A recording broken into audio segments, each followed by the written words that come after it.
Nossa conversa de hoje é sobre Cristiano Zanin, novo ministro do STF, que está preocupando a esquerda, principalmente o PT. Eu sou Fabiano Kramer, falo aqui de Porto Alegre, Rio Grande do Sul.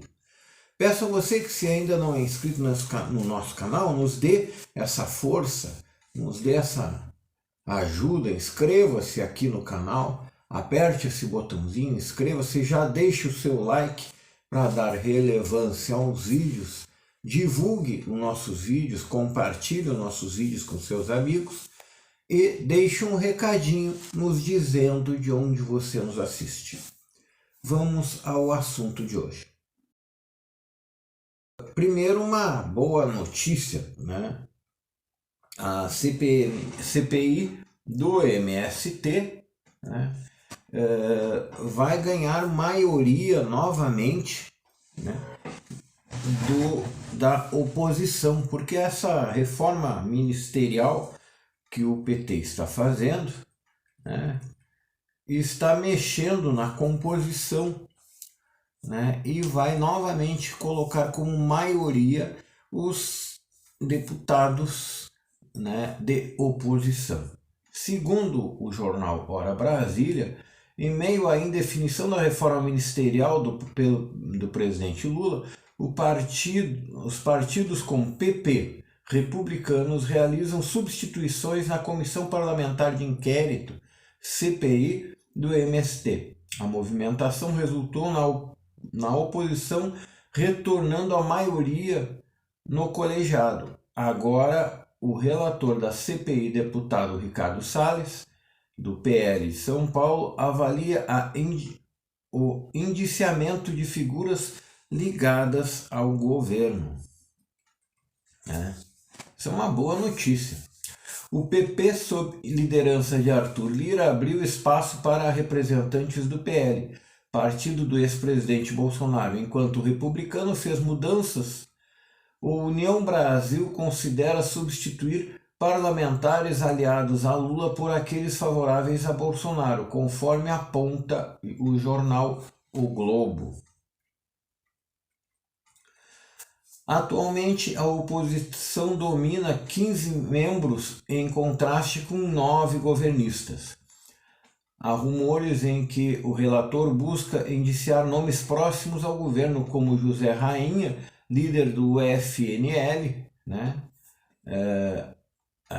Que é não sei que, Fundo Nacional de Luta, alguma coisa assim, e o deputado Valmir Assunção, do PT da Bahia. O relatório final da CPI tem data prevista para a entrega no dia 1º de setembro. O cenário levou a liderança da CPI a abandonar ideias de prorrogação. Com as mudanças recentes, o governo Lula pode ter que enfrentar um relatório mais crítico. A CPI do MST tem sido um desafio constante para o Planalto, com a oposição expondo críticas e confrontando aliados do governo. Pois é, né? Uma boa notícia. A CPI do MST vai agora, com essas mudanças, ter maioria e daí aprovar um relatório que provavelmente vai indiciar aí pessoas ligadas ao governo, né? Essa é uma boa notícia, mas vamos ao assunto principal de hoje. Lideranças do PT pressionam Lula a interferir após votos polêmicos de Zanin no STF, né? Jornal Hora Brasília. Como eu digo, todos os links dessas reportagens que eu cito aqui estão no primeiro comentário e na descrição do vídeo, né? E aproveite que nós estamos entrando no assunto principal de hoje e já deixe o seu like e já se inscreva no canal. Na última semana, o recém-empossado ministro do STF, Cristiano Zanin, tem sido centro de discussões dentro do Partido dos Trabalhadores, PT. Os votos do ministro alinhados ao conservadorismo causaram indignação entre as lideranças, principalmente com a aproximação do julgamento sobre o marco temporal para demarcação indígena. A preocupação é que Zanin possa votar favoravelmente ao marco temporal, indo contra as diretrizes do governo Lula. Fontes internas afirmam que há consenso de que, abre aspas, Lula precisa conversar com Zanin antes que um novo desastre aconteça, fecha aspas. Nas palavras de um deputado da legenda, segundo publicação do jornal O Globo. Ou seja, o Globo nunca cita suas fontes, né? Lula, que retorna de uma viagem à África, será pressionado a intervir sobre a postura de Zanin, levantando questões sobre a influência presidencial em decisões do STF. Um comportamento associado anteriormente a Jair Bolsonaro. A nomeação de Zanin, que atuou como advogado de Lula, também levanta debates. Um veterano do PT destaca o descontentamento nas redes. Abre aspas. Lula está sendo criticado por causa dos votos de Zanin. Fecha aspas. Ainda é incerto se Lula atenderá a estas pressões internas, mas uma coisa é certa. Com a possibilidade de Zanin permanecer no STF até 2050, a esquerda pode ter que lidar com esta tensão por um longo período.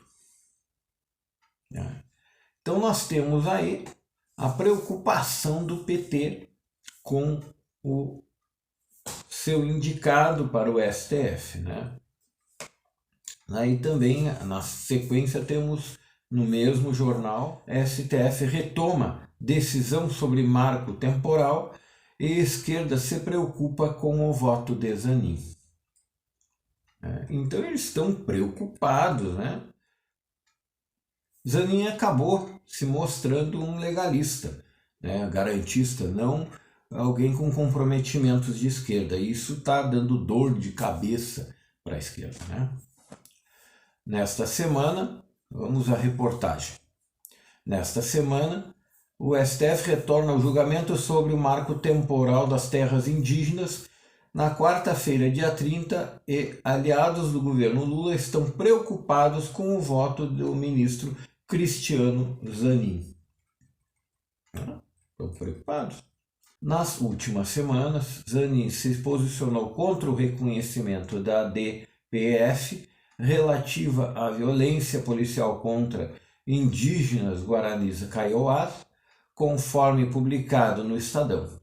Ele aliou seu voto ao do relator Gilmar Mendes e juntou-se a Nunes Marques e André Mendonça, ministros indicados por Jair Bolsonaro. Entretanto, foram vencidos pela maioria da corte. Em outro julgamento sobre a descriminalização do orégano, Zanin isolou-se, sendo o único contrário quando interrompido por pedido de Mendonça, com 5 votos favoráveis. Zanin também divergiu da esquerda ao votar contra a equiparação da homofobia ao racismo e ao manter a condenação de 2 homens acusados de um roubo de R$100. Duda Salbet, deputada do PDT de Minas Gerais, critica Zanin, alegando que ele parece, abre aspas, mais comprometido em preservar o caráter conservador do STF do que em buscar a justiça para grupos marginalizados, fecha aspas. O STF decidirá se para reconhecer territórios indígenas é necessário que os indígenas estivessem nas terras durante a promulgação da Constituição de 1988. A decisão foi pautada em junho. Rosa Weber, presidente da Corte, solicitou a liderança do voto e Mendonça antes da sua aposentadoria, em setembro. Até o momento, Fachin e Moraes votam contra o marco temporal, enquanto Nunes Marques foi favorável. Bom, então o que está nos parecendo é que o Zanin saiu melhor do que esperava. Ele era um advogado, agora é um ministro do STF, né, que está se mostrando legalista, garantista, né, e não está se preocupando muito, né, se o voto é de esquerda ou de direita. Ele está se preocupando com a lei, o que tem que ser feito, o que é legalmente possível, né? Que é isso que o STF tem que se preocupar, né? A liberação do orégano, por exemplo, não é uma coisa descabida, ele votou contra, né? Então a gente sabe que tudo pode acontecer na cabeça de um ministro, né, do STF. Agora, essa influência do presidente da República conversar com um ministro para dizer como ele deve votar, né, é inadmissível, né, porque é a intromissão de um poder sobre o outro, né? Lembrando, são 3 poderes independentes e harmônicos conforme a Constituição, né? O legislativo, né? O executivo e o judiciário, né? E não pode haver esse tipo de intromissão, né? Mas o PT não quer nem saber, eles estão preocupados, estão nervosos, né? Porque as coisas começaram a dar errado para a esquerda agora, com essa troca de deputados na Comissão Parlamentar de Inquérito do MST, né, que a oposição está ficando maioria novamente. Então eles estão preocupados, né, porque os votos estão todos indo contra as diretrizes do partido, né? E esperamos que continuem, né? Meus parabéns ao Zanin, né? Não esperava isso dele, ainda bem que ele não me decepcionou, mas foi além das expectativas. E esse era o nosso assunto de hoje. Esperamos que o Cristiano Zanin continue assim, né? Se você gostou do nosso assunto de hoje, por favor, já deixe o seu joinha, né, para dar relevância aos vídeos. Inscreva-se no canal, aperte esse botãozinho, deixe um recado nos dizendo da onde você está nos vendo e divulgue os nossos vídeos. Pedimos ao Pai Celestial, Deus Todo-Poderoso, que nos ilumine e guarde a todos os brasileiros, nos dando muita força nesse momento, muita fé e muita prosperidade como sempre. Que assim seja. Eu vejo vocês no próximo vídeo. E muito obrigado.